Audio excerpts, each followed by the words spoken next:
नाज़रीन अस्सलाम वालेकुम एंड गुड इवनिंग। आज 7 सितंबर 2015 को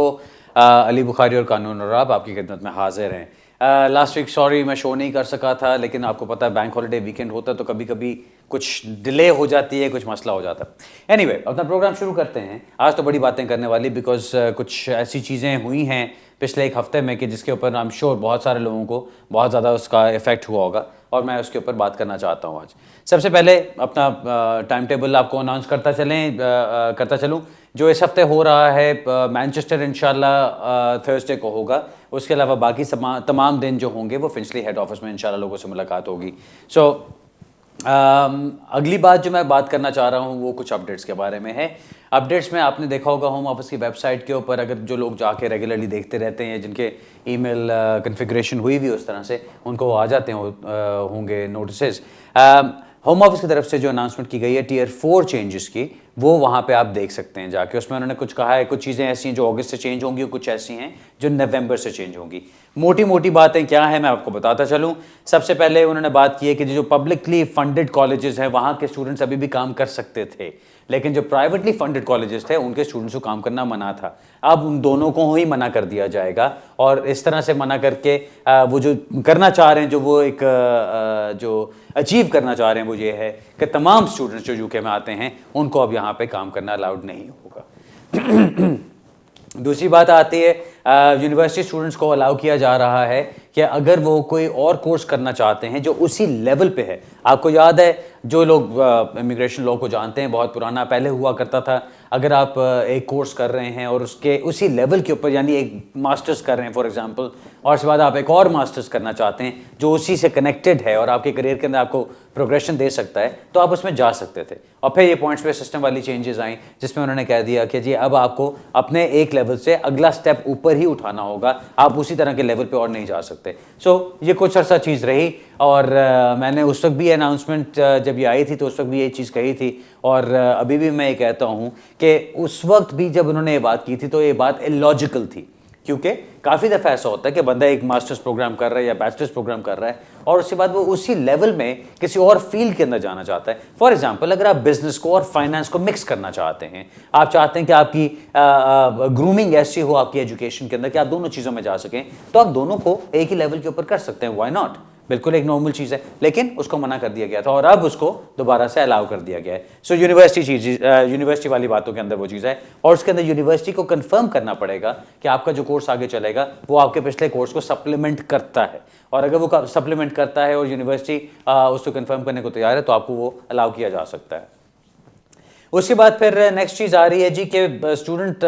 जो कॉलेज स्टूडेंट्स हैं उनको बैन कर दिया जाएगा कि वो किसी और कोर्स के अंदर यहाँ से ही रहते हुए एक्सटेंशन नहीं करा सकते अनलेस वो किसी एम्बेडेड कॉलेज के साथ कनेक्टेड हैं। एम्बेडेड कॉलेज की जो डेफिनेशन दी जा रही है, अभी बिल्कुल एक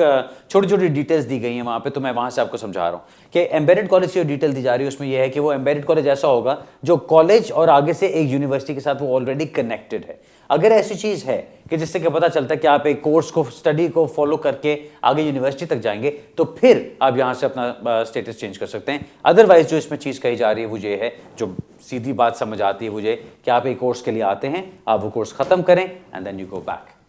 आप वापस जाएं और आप नए कोर्स में एडमिशन लें और दोबारा वीज़ा अप्लाई करके फिर यहाँ पर आएँ। सो वो जो किस्सा, जो लड़ाई झगड़ा, एक्सटेंशंस का सारा कुछ, वो एक तरह से उन्होंने उड़ा ही देना है, ख़त्म ही कर देना है। उसके बाद फिर वो कह रहे हैं कि जी जो स्टूडेंट्स हैं यहाँ पे, जो कॉलेज स्टूडेंट्स हैं, यूनिवर्सिटी स्टूडेंट्स के लिए नहीं है, कॉलेज स्टूडेंट्स के लिए उनको बैन कर दिया जाएगा कि वो यहाँ से टीयर 2 के अंदर या टीयर 5 के अंदर वो आगे से कोई स्विच कर सकें। टीयर 2 हम सब जानते हैं वर्क परमिट्स वाला मामला है। जिस तरह से पहले उन्होंने कहा था कि जी आप एंटरप्रेन्योर की तरफ नहीं जा सकते, जो बैन कर दिया गया था, आई थिंक गालिबन 2013 की बात है। उसके बाद दिसंबर 2013 if I am not wrong, उसमें उन्होंने कहा था कि आप स्टूडेंट वीज़ा से एंटरप्रेन्योर पे आप स्विच नहीं कर सकते अनलेस आप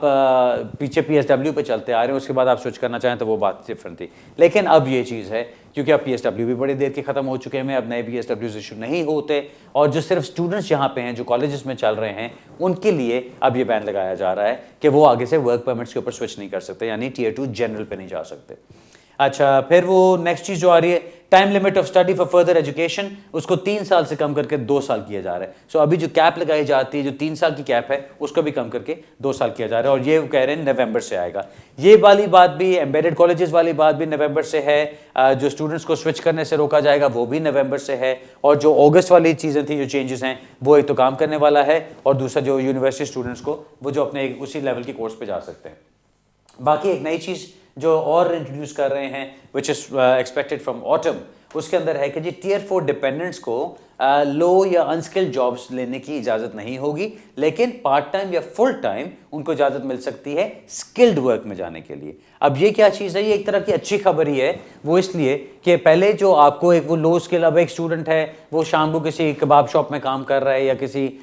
वो कॉर्नर शॉप में काम कर रहा है, उन चीज़ों से मना करके वो कह रहे हैं अगर आप स्किल्ड हैं और आप कोई स्किल के साथ चल सकता है, वो स्किल की क्या डेफिनेशन देंगे, क्या लेवल देंगे, क्या एक बंदा जो शेफ है क्या वो किसी जाके टेक अवे में काम कर सकता है, या वो स्किल में आता है, या उसकी कोई हायर किस्म की डेफिनेशन दी जाएगी। जो भी होगा वो आपको पता चल जाएगा जैसे जैसे वो और डिटेल्स उसके बारे में शेयर करेंगे हमारे साथ। ये तो वो अपडेट्स थे जो कि होम ऑफिस की वेबसाइट पे मुझसे काफ़ी लोग पूछते रहते थे, और मुझे फ्रैंकली बिल्कुल अभी तक मौका नहीं मिला था अगस्त में कि मैं इसको आपके साथ डिस्कस कर सकूं, लेकिन आज मैंने सोचा था कि मैं उसके साथ बातचीत शुरू करूंगा। अब वो वाली बात जिसके ऊपर मेरा ख्याल है इस वक्त धूम मची हुई है, और वो है वो जो लेटर्स आ रहे हैं होम ऑफिस की तरफ से। कुछ लेटर्स इशू किए गए हैं ऑन द 28th ऑफ अगस्त, कुछ लेटर्स इशू किए गए हैं ऑन द 1st ऑफ सितंबर। मैंने अभी तक यही 2 कैटेगरीज देखी हैं। सो ये लग रहा है कि अभी 2 बड़े बैचेस निकाले गए हैं, एक जो 28 अगस्त को निकाला गया है और दूसरा बैच जो 1 सितंबर को निकाला गया। तमाम लेटर्स के ऊपर जो हेडिंग है वो है staying in the United kingdom illegally is a criminal offence, और उसके बाद फिर वो आगे से कहते हैं कि जी होम ऑफिस रिकॉर्ड्स में हमने देखा है आपके पास यहाँ पे परमिशन नहीं है रहने की, इसलिए आपको यहाँ से फौरन बगैर डिले के निकल जाना चाहिए। आगे साथ अब ये जो काम की बात आ रही है वो है notice of liability to removal, for removal. उस लेटर के अंदर, इस नोटिस के अंदर वो ये कह रहे हैं कि जी इसको हम सेक्शन 10 का नोटिस कंसिडर कर रहे हैं of the immigration and nationality, immigration and asylum act 1999 as amended by immigration act 2014। अब आपको याद होगा पिछले साल हमने डिस्कस किया था जब ये नया कानून बनाया जा रहा था, इमिग्रेशन एक्ट 2014 जब आ रहा था, उसमें एक चीज़ हमने डिस्कस की थी और मैंने यहाँ पे प्रोग्राम पे काफ़ी टाइम भी लगाया था उसके ऊपर, और वो ये चीज़ थी कि होम ऑफिस की तरफ से ये कहा जा रहा था कि इन फ्यूचर हम आपको रिमूव कर सकते हैं without giving any further notice.